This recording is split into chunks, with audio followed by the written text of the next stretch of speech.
आइए जी, welcome back. Radhe Radhe. Start करते हैं। लास्ट क्लास में हमने पढ़ा था इंट्रोडक्शन टू क्लास 12। साथ साथ हमने पढ़ा था कि पार्टनरशिप में आप क्या क्या चीज़ें पढ़ सकते हो, पार्टनरशिप होती क्या है, ये सब चीज़ें हमने स्टार्ट करी थी। मैं आगे चैप्टर स्टार्ट करने से पहले आपसे एक रिक्वेस्ट है, मैं कुछ चीज़ें आपको लिखवा रहा हूँ अपनी कॉपी का पहला पेज। ना ना ना, जहाँ कंटिन्यू वहाँ नहीं, पहला एकदम पहला पेज, वहाँ पे अगर चीज़ें लिखोगे ये आपके बहुत काम आने वाली है। प्लीज़ लिखना स्टार्ट करिए सीधा। Golden rules. गोल्डन रूल्स का मतलब है अकाउंट्स में ये चीज़ें फॉलो होती हैं, ये आपको भी फॉलो करने हैं, तो प्लीज़ आप जरूर लिखिएगा इसको। Golden rules. Rule number one, asset expenses losses, generally इनका बैलेंस डेबिट होता है। इसका रूल जो होता है, रूल कहता है अकाउंट्स में, आपका रूल कहेगा इंक्रीज तो डेबिट, डिक्रीज तो क्रेडिट। प्लीज़ ये जरूर लिखिएगा ढंग से। ये गोल्डन रूल इसलिए इतने इंपॉर्टेंट है, जरूरी इसलिए है क्योंकि इसी पे आपकी 90% अकाउंट्स बेस्ड है। 90% अकाउंट्स में अगर आपको डेबिट क्रेडिट जर्नल में दिक्कत होती है, आप प्लीज़ इनको फॉलो करो, आपकी जर्नल आराम से चलेगी। तो प्लीज़ लिखिएगा asset expenses losses, generally debit, rule बढ़ेगा तो डेबिट, घटेगा तो क्रेडिट। दूसरा लिखते हैं liabilities, incomes, capital, provisions, comma reserves. Last चीज रिजर्व्स। क्या क्या लिखा sir? Liability, income, capital, provision, reserves. इनका जनरली बैलेंस क्रेडिट होता है। इसका जो रूल होगा, रूल बस थोड़ा सा उल्टा हो जाएगा, इंक्रीज तो क्रेडिट, डिक्रीज तो डेबिट। खत्म। दो प्लीज गोल्डन रूल लिखिए, ये इंपॉर्टेंट है प्लीज, बहुत ज्यादा इंपॉर्टेंट है। कहीं भी चीजों पे आप फंडामेंटल्स पढ़ेंगे, आप आगे कुछ भी पढ़ेंगे, डेबिट क्रेडिट आपके लिए बहुत इंपॉर्टेंट रहने वाला है। और मैं यहीं से आपको चीजें लॉजिक बताऊंगा। आपको रटना है, आप ऐसे रट सकते हैं, लेकिन लॉजिक समझना है, रीजन समझना है, तो सर ये इंपॉर्टेंट है कॉपी के पहले पेज। प्लीज एक आध चीजें और, ये थोड़ा सा 11th का बेसिक है, लेकिन मैं आपके लिए एक बार कवर करना चाहता हूँ। अगर आप डायरेक्ट 12th की क्लासेस देख रहे हैं तो प्लीज आपके लिए ये चीजें समझना इंपॉर्टेंट है। सुनना आराम से। कॉन्सेप्ट है जी सेपरेट लीगल एंटिटी कॉन्सेप्ट। ये लिखना नहीं है, बस सुनना है, नाम लिख सकते हो आप, ध्यान से सुनना जी। सेपरेट लीगल एंटिटी कॉन्सेप्ट क्या कहता है कि देखो जी, बिजनेस और बिजनेसमैन, मान लो मेरा मार्कर बनाने की फैक्ट्री है, मेरी मार्कर बनाने की फैक्ट्री है, मेरा बिजनेस है। बिजनेस बिजनेसमैन, एक हम दोनों एक दूसरे से बिल्कुल अलग माने जाएंगे। अलग का मतलब ये है जितने भी अकाउंट्स बनाए जाएंगे, जितने भी अकाउंट्स बनाए जाएंगे वो हमेशा बिजनेस के पर्सपेक्टिव से बनाए जाएंगे। किसके पर्सपेक्टिव से? किसका पॉइंट ऑफ व्यू रखना है? हमेशा बिजनेस का पॉइंट ऑफ व्यू। सर एक एग्जांपल लेके समझाओ। मैं कहा एग्जांपल लेते हैं, आओ जी। देखो ड्राइंग मेरी बेकार, हैंडराइटिंग मेरी बेकार, मैं मानता हूँ, लेकिन आपको समझा अच्छे से सकता हूँ। मानते हैं ये एक बिजनेसमैन है, इस बिजनेसमैन ने अपने एक बिजनेस में कुछ पैसा लगाया, ये उसका बिजनेस है, इसने 1 लाख रुपए का कैश इस बिजनेस में लगाया। ध्यान से सुनना, बहुत आराम से ये कॉन्सेप्ट क्लियर करूंगा एक एग्जांपल के साथ, आपको भी बड़े मजे से समझ आएगा। बिजनेसमैन, बिजनेस, इसने 1 लाख रुपए का कैश डाला बिजनेस में। अब आपसे सवाल यह है कि सर कैश 1 लाख का आ रहा है कि कैश 1 लाख का जा रहा है? दो ऑप्शन है, दोनों बच्चे अपने आंसर दे सकते हैं कि भैया कैश आ रहा है, जा रहा है। आपके आंसर आपके सामने है, जो भी आपका आंसर है मैं दोनों बच्चों की हेल्प करता हूँ। पहला बच्चा बोलेगा देखो जी कैश जा रहा है। मैंने क्यों बेटा? कैश इसलिए जा रहा है, देखो बिजनेसमैन की जेब तो खाली हो रही है, वहां से तो पैसा जा रहा है, वो तो बिजनेस में जा रहा है। अब दूसरा बच्चा बोलेगा भैया पैसा आ रहा है। क्यों आ रहा है बेटा? क्योंकि आप बिजनेस के पर्सपेक्टिव से अगर देखो, उसके पास तो पैसा आ रहा है। तो यहीं पे आपका सेपरेट लीगल एंटिटी कॉन्सेप्ट आता है कि आप जितने भी अकाउंट्स बनाओगे, आप जितनी भी ट्रांजैक्शन रिकॉर्ड करोगे, वो हमेशा बिजनेस के पर्सपेक्टिव से होगी। अब मेरे को करेक्ट आंसर बताओ जी, बिजनेस के पास पैसा आ रहा है तो करेक्ट आंसर है 1 लाख आ रहा है। तभी आप अपनी एंट्री करते थे cash account debit to capital account, क्योंकि बिजनेस के पास पैसा आता था। कैश एक एसेट है, एसेट जब बढ़ता है तो हम डेबिट करते हैं, इसलिए कैश अकाउंट डेबिट। साथ साथ ओनर जो पैसा बिजनेस में लगाता है उसको कैपिटल कहते हैं। कैपिटल जब बढ़ती है तो हम क्या कहते हैं जी? क्रेडिट। चेक करिए, इसलिए आपकी एंट्री होती थी cash account debit to capital. Assume ये बेसिक बातें आपको क्लियर है, क्योंकि 12th में चलने से पहले मैं चाहता हूँ आपकी कुछ बेसिक चीजें क्लियर हो। चल सकते हैं? ठीक है जी। आता हूँ मैं अपने पहले चैप्टर पे, यहाँ से आपकी शुरुआत करता हूँ 12th की। प्लीज अपनी फ्रेश पेज पे, कॉपी के फ्रेश पेज पे हेडिंग डालिएगा। चैप्टर का नाम फंडामेंटल्स ऑफ पार्टनरशिप। चैप्टर का नाम फंडामेंटल्स ऑफ पार्टनरशिप। कल हमने पार्टनरशिप के बारे में बहुत चीज़ें जानी थी, वहीं से मैं चीज़ें कंटिन्यू करूंगा। तो प्लीज लिखिए जी, चैप्टर का नाम फंडामेंटल्स ऑफ पार्टनरशिप। चलें आगे। एक चीज स्टार्टिंग से ही आपको याद दिला देता हूँ, एक बार थोड़ा सा रिवाइज भी हो जाएगा आपके लिए और आपकी हेल्प भी हो जाएगी इस चैप्टर को करने में। कल हमने एक चीज पढ़ी थी पार्टनरशिप डील। क्या पढ़ा था सर? दो शब्द पढ़े थे हमने, रिटर्न एग्रीमेंट, एग्रीमेंट होना चाहिए, रिटर्न में होना चाहिए, वो आपके लिए क्या माना जाता है? Partnership deed. Sir oral agreement को हम डीड नहीं मानते, चीजें लिखित फॉर्म में रिटर्न में होनी चाहिए, साथ साथ दोनों पार्टनर्स को अग्री करनी चाहिए, उसको हम क्या बोलेंगे? Partnership deed. अब चैप्टर शुरू करने आने से पहले कुछ आपके लिए प्रोविजन लेके आ रहे हैं, ध्यान से सुनना। दो तरीके के बिजनेस हो सकते हैं, या तो पार्टनरशिप डीड उनके पास है या फिर पार्टनरशिप डीड नहीं है। इंपॉर्टेंट चीजें बेटा देखो, आपको ये रटने को भी सीधा बोला जा सकता है कि आप सीधा इसको रट लो, मैं हर एक चीज समझाऊंगा, लॉजिकली समझाऊंगा, टाइम थोड़ा सा लगेगा, लेकिन ये चीज आपकी यहाँ पे चिपक गई ना, आपको मजा बहुत आएगा। तो प्लीज साथ साथ सर पार्टनरशिप डीड है नहीं है, क्या मतलब है? कल आपने सीखा था पार्टनरशिप डीड बनाना मैंडेटरी नहीं है, बना लोगे तो अच्छा है, फ्यूचर में कॉन्फ्लिक्ट्स डिस्प्यूट्स नहीं होंगे, लेकिन नहीं बनाओगे तो भी चलेगा, मैंडेटरी नहीं है। तो सर इधर आओ, एक बिजनेस ऑफ एक ऐसा बिजनेस है जिसमें पार्टनरशिप डीड है, एक ऐसा बिजनेस है जिसमें पार्टनरशिप डीड नहीं है, दोनों केसेस लेके चलते हैं। आइए जी इस चीज की बात करने वाला हूं, ध्यान से सुनना। पहला point interest on capital. Sir क्या होता है ये? देखिए जी, मैं बिजनेसमैन, ये मेरा बिजनेस, मैंने इसमें कुछ पैसा लगाया, उसको हम कहते हैं कैपिटल, बदले में ये मुझे कुछ ब्याज देगा, इसको हम क्या कहेंगे? Interest on capital. अब ए बी, अब प्लीज सोल प्रोप्राइटरशिप को आप छोड़ो, आप 11 में उसको छोड़ आए हो, पार्टनरशिप पे ध्यान दो, याद रखना दो पार्टनर्स है फिलहाल, मिनिमम दो पार्टनर्स याद रखना, ए बी आपके दो पार्टनर्स हैं, ठीक है? ए ने कुछ पैसा लगाया, बी ने कुछ पैसा लगाया, ओके रिपोर्ट है। ये बताइए इंटरेस्ट ऑन कैपिटल, भाई जो भी जिसने पैसा लगाया उस पर कितना परसेंट, 10%, 15%, 12%, कितना ब्याज मिलना चाहिए? तो भैया अगर आपके पास डीड है तो आप उसमें लिख दो, डीड अगर आपके पास होती है तो इसका आंसर होता है as mentioned in the deed. भाई जब ए और बी अपनी डीड बना देते हैं, पार्टनरशिप डीड बना देते हैं, उन्होंने उसमें लिखा सपोज 10% पर एनम का इंटरेस्ट मिलेगा, किसी की कितनी भी कैपिटल हो, 1 करोड़ लगाओ, 10 लाख लगाओ, ब्याज 10% का मिलेगा, तो डीड है तो कोई टेंशन नहीं, क्योंकि कॉन्फ्लिक्ट नहीं हो सकते ना, आपने कोई चीज लिख दी, उस पर आपने एग्री भी कर दिया। लेकिन सर डीड नहीं है तो दिक्कत हो सकती है। कैसे दिक्कत हो सकती है? अज्यूम करो ए ने 10 लाख रुपए लगाए, बी ने 5 लाख लगाए, ए तो चाहेगा ज्यादा से ज्यादा ब्याज मिले, क्यों ज्यादा से ज्यादा ब्याज मिले? फायदा तो उसको है, ठीक है, आपने ज्यादा है। बी चाहेगा कम से कम मिले, क्यों कम? बी क्यों कैसे चाहेगा?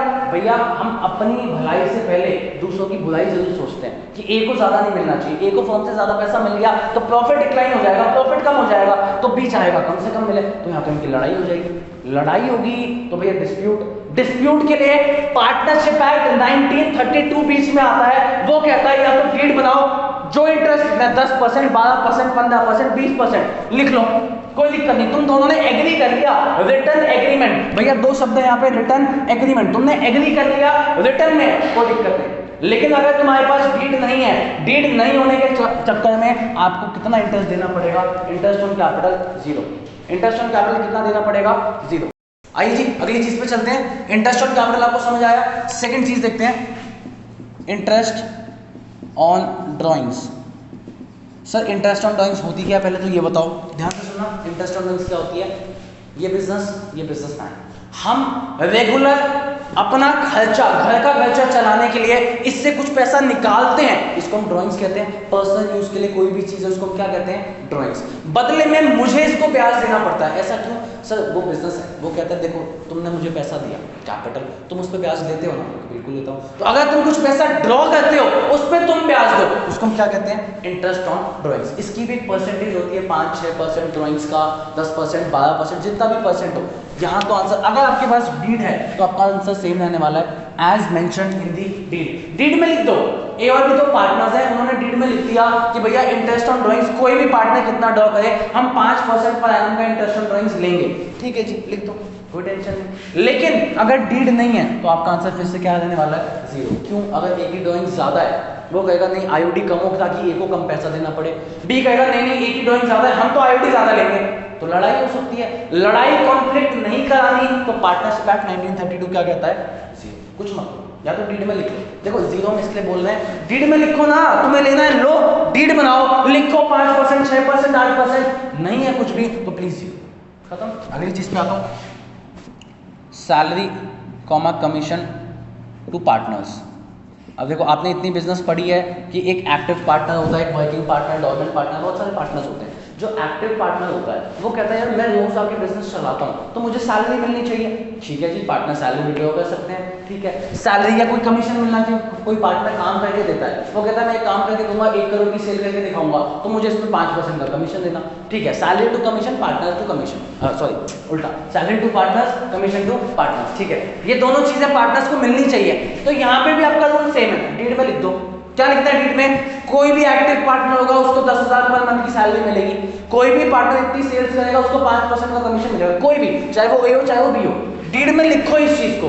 डीड अगर नहीं है तो भाई तुम तो लड़ाई कर लोगे ना, ए बोलेगा मैंने ज्यादा काम किया, बी बोलेगा मैंने ज्यादा काम किया, मेरे को सैलरी दे, तो लड़ाई, कॉन्फ्लिक्ट नहीं चाहिए, डिस्प्यूट नहीं चाहिए। तो पार्टनरशिप एक्ट 1932 वापस क्या बोलता है कि डीड नहीं है तो आपको कितना देना है। सिंपल सिंपल चीज है, कोई टेंशन वाली बात ही नहीं है। आगे चलते हैं। PSR, PSR क्या होता है sir? Profit sharing ratio. Sir अगर 1 लाख का प्रॉफिट होता है वो हम कैसे बांटे? इक्वली बांटे, 3:2 में बांटे, 5:3 में। रेशियोज हो सकती हैं। रेशियो आपको पता है क्या होती है? इतना बेसिक आप मैथ्स पढ़ के आए हो बचपन से लेके आ सर क्लास मेरे ख्याल से 6th या 7th में आता था रेशियो के क्वेश्चंस। ठीक है जी, वहां से आप रेशियो पढ़ के आए हो। कैसे बांटने अगर आपको नहीं भी आता तो हम प्रैक्टिकल क्वेश्चन आएंगे, मैं आपको सिखाऊंगा, उसकी टेंशन नहीं। फिलहाल यहाँ पे आपका आंसर आने वाला है as mentioned in the deed. A और बी चाहते हैं हमारी रेशियो 3:2 हो, ए और बी चाहते हैं हमारी 5:3 हो, वो होगी, कोई दिक्कत नहीं है। बांट लो, अपनी डीड में लिखो, अपना अग्रीमेंट बनाओ, रिटर्न में लिखो, अग्रीमेंट बनाओ, एग्री करो, खत्म करो। डीड है ओके, डीड नहीं है तो खुद सोच के बताना। मेरे सामने 1 लाख रुपए पड़े हैं और हम 2 लोग हैं, हमें ये पैसा ऐसे बांटना है कि हमारी लड़ाई ना हो, तो कैसे बांटेंगे सर? 50-50 हज़ार बांटेंगे। तो आपने कैसे बांटा? इक्वली। क्या आंसर है इसका? इक्वली। मैं इसको 1:1 इसलिए नहीं बोलता, कल आपने सीखा था maximum partners would be 50 according to section 464 companies act 2013, ये आपने देखा था। तो इसका मतलब है 1:1 बार-बार थोड़ी लिखेंगे, इसलिए मेरा आंसर क्या है? पार्टनर्स रेशियो क्या रखेंगे? इक्वली। पार्टनर्स की रेशियो क्या रहने वाली है? इक्वली। यहाँ तक कोई टेंशन, कोई डाउट, अज्यूम कोई डाउट नहीं है। रिक्वेस्ट इतना नोट करो, 2 पॉइंट्स और है मेरे इसी के अंदर, मेरे पास जगह थोड़ी कम है, आपके लिए विजिबल नहीं होगा तो वापस ऊपर लिखूंगा। 1 मिनट पॉज करके प्लीज इसको नोट जरूर करें, ठीक है जी।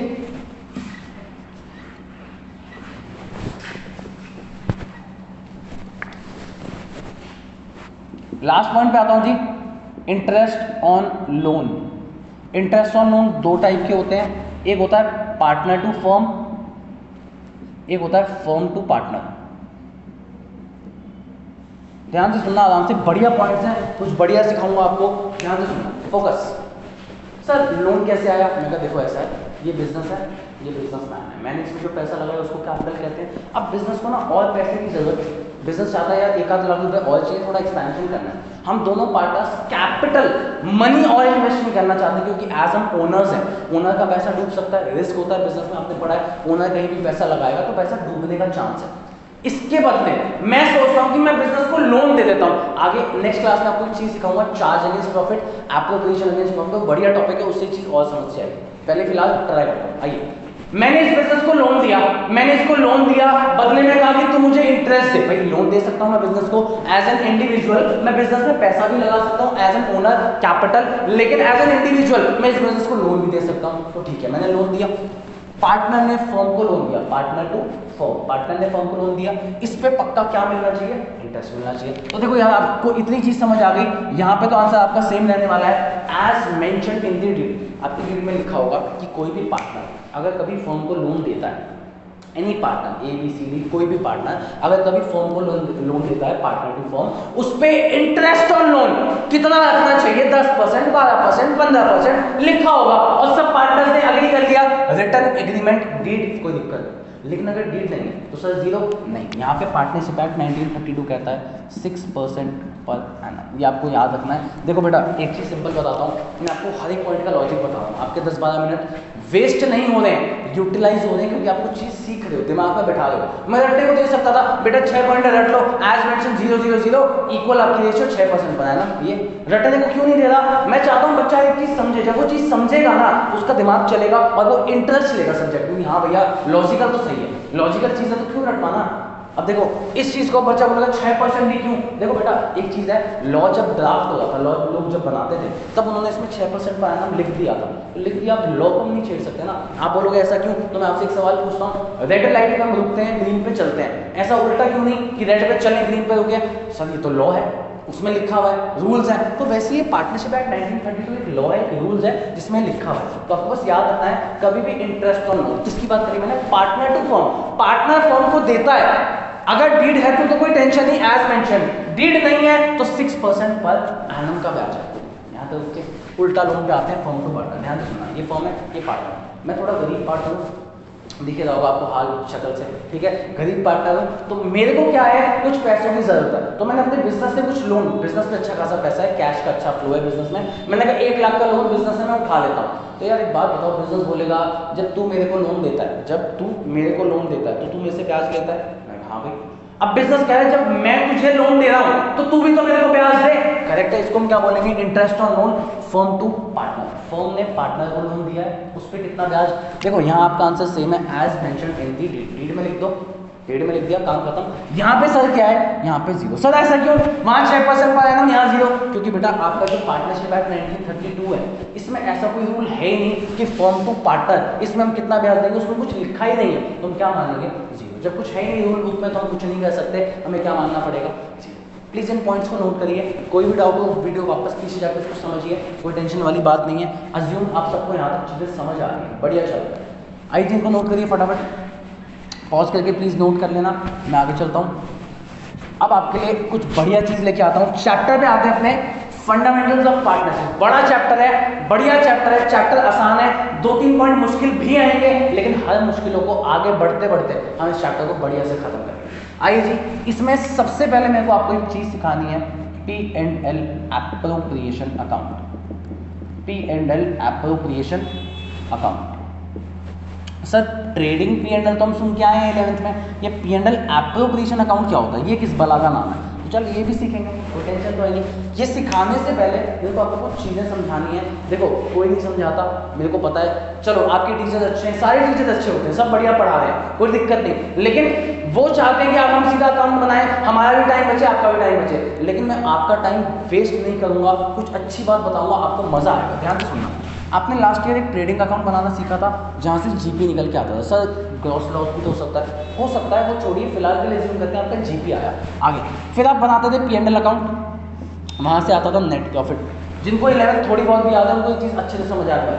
लास्ट में आप बनाते थे बैलेंस शीट, बैलेंस शीट में इस नेट प्रॉफिट को आप किस में ऐड करते थे, कैपिटल में। सर ठीक है, समझ गए, सब समझ गए। ट्रेडिंग अकाउंट से ग्रॉस प्रॉफिट आता है, P&L अकाउंट से नेट प्रॉफिट आता है, उस नेट प्रॉफिट को आप कैपिटल में ऐड करते हो। क्यों, सोल प्रोप्राइटर में एक इंसान होता था, अकेला इंसान होता था, जो कमाया उसका, जो उड़ाया उसका, तो उसी की कैपिटल में क्या कर देते थे, प्लस। अब आओ आगे, कल हमने सीखा हम क्या पढ़ रहे हैं, पार्टनरशिप। पार्टनरशिप मतलब 2 या 2 से ज्यादा, मैक्सिमम 50 लोग होंगे जिनके बीच में प्रॉफिट बंटना चाहिए। तो देखो जीपीएनपी ट्रेडिंग P&L तो आज भी बनता है, लेकिन नेट प्रॉफिट सीधा कैपिटल में थोड़ी ऐड हो सकता है। इस नेट प्रॉफिट को अलग अलग पार्टनर्स में बांटा जाएगा, इसके लिए बनाया जाता है P&L एप्रोप्रिएशन अकाउंट। मतलब नेट प्रॉफिट बांटने के लिए आपको क्या बनाना पड़ता है, P&L एप्रोप्रिएशन अकाउंट। दूसरा क्या, ट्रेडिंग P&L भी बनाना है, नहीं, वो आपके पार्ट में नहीं है, आपके सिलेबस का पार्ट नहीं है, आएगा नहीं। इलस्ट्रेशन 1 में जरूर ऐसा है, आपको करने की जरूरत नहीं है। आपकी बुक जो होंगी डीके गोल वगैरह, उसमें इलस्ट्रेशन 1 में ऐसा कुछ है, आपको करने की जरूरत नहीं। आपको सीधा हर क्वेश्चन में नेट प्रॉफिट गिवन होगा, आपको नेट प्रॉफिट से अपनी चीजें शुरुआत करें। चलिए जी, अज्यूम सबको लॉजिक समझ आया हो कि भैया अब अकेला इंसान थोड़ी है, ज़्यादा लोग हैं, ज़्यादा लोग हैं तो आपको अलग अलग लोगों में प्रॉफिट बांटना पड़ेगा। तो प्लीज़ मेरे साथ साथ पहले फॉर्मेट बनाइए, P&L appropriation account, debit credit, particulars amount, particulars amount. आराम से प्लीज़ अपना फॉर्मेट बनाइए, पर्टिकुलर्स अमाउंट, पर्टिकुलर्स अमाउंट। चलते हैं जी आगे। सबसे पहले स्टेप बाय स्टेप, देखो मैं नेक्स्ट क्लास में क्वेश्चन कराऊंगा, कोई दिक्कत नहीं, एक और क्लास डाल दूंगा आपके लिए, एक क्लास में सब नहीं करा, छोटी क्लासेस इसलिए बना रहा हूँ ताकि आपको लगे यार 20-30 मिनट की क्लास है, फटाफट देख लेते हैं, देखोगे और मजा भी आएगा। तो प्लीज देखिएगा, मैं सिर्फ फॉर्मेट दिखा रहा हूँ आज। सबसे पहले यहाँ पे हम लिखते हैं by P&L net profit. Net profit आपको हमेशा गिवन होगा क्वेश्चन में, आपको यहाँ पे लिखना है by P&L net profit. Sir by net profit नहीं लिख सकते क्या, नहीं लिख सकते, आपको लिखना है बाय P&L ब्रैकेट में नेट प्रॉफिट, आपको हमेशा बाय P&L लिखना है। सर इसका लॉजिक, हर एक चीज का लॉजिक दूंगा टाइम के साथ साथ। अभी आपने 12th स्टार्ट करी है, धीरे धीरे ग्रो करोगे, बढ़ोगे, तो जब आगे बढ़ोगे तब आपको चीज बताऊंगा। फिलहाल के लिए बाय P&L नेट प्रॉफिट, ठीक है सर, मान लिया।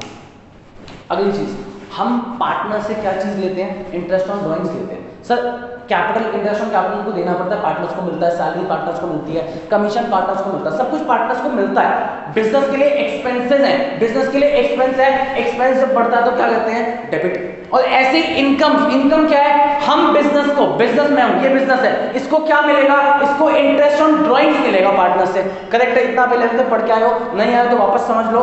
बिजनेस मैंने कुछ पैसा ड्रॉ किया, बदले में मैं इसको ब्याज दे रहा हूँ, उसके लिए इंटरेस्ट ऑन ड्रॉइंग्स क्या हुई, इनकम। इनकम जब बढ़ती है तो अकाउंट्स में क्या कहते हैं, क्रेडिट। इसलिए क्रेडिट साइड में लिखूंगा बाय इंटरेस्ट ऑन ड्रॉइंग्स। क्या लिखेंगे, बाय इंटरेस्ट ऑन ड्रॉइंग्स।